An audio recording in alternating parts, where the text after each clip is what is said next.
even though I'm not doing this to make money, it's still frustrating to play and to only make $1.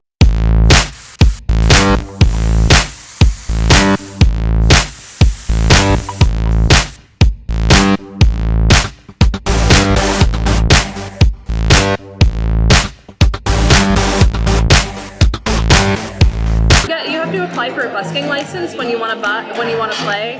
So as long as I have that laminate and I'm in the right, I'm playing in the performers area, I'm in the clear. I've had two small issues. One of the problems I had was that the conductor at Prudential would not let me play in the location where buskers, there was a performance area, and he said, no, you can't play there. And I kept saying, but that's the performance area. This is what it says on the website. And he said, no, you're going to get run over. You have to go out into the hall. So I figured, okay, I'll go out home. But the acoustics were actually really good. Yeah, it was frustrating because it wasn't as busy. I wouldn't get knocked over, but he was just very adamant.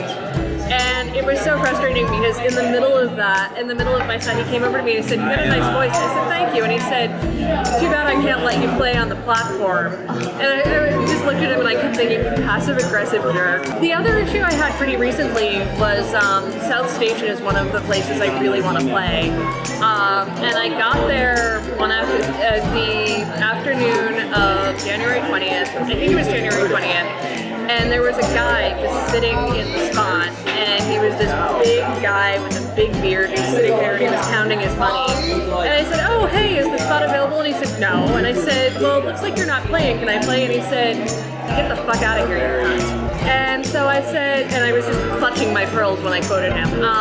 And so I told the team that this happened, and I went back down, and he threw a penny at me. He was like, you want the spot, you can have it. And I decided, okay, I'm not gonna have people on my side, so I'm just gonna let you have it for now if you're gonna be a jerk.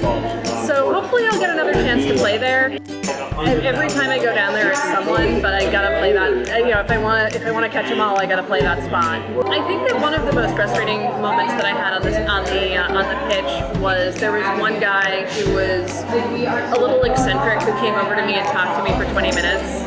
And on the one hand, there was no attendant at the T station, so I just kept looking around going, is somebody going to rescue me? And I really wanted to just say to him, I didn't want to cut him off because I didn't know what he would do, but I also he was getting in the way of my doing my thing, which was also frustrating. And just after 20 minutes of talking to me, he finally left, and he left $1 in my hat. And I just looked at him and I was like, oh, you fucker, you should have at least left a 10 for the amount of time you wasted.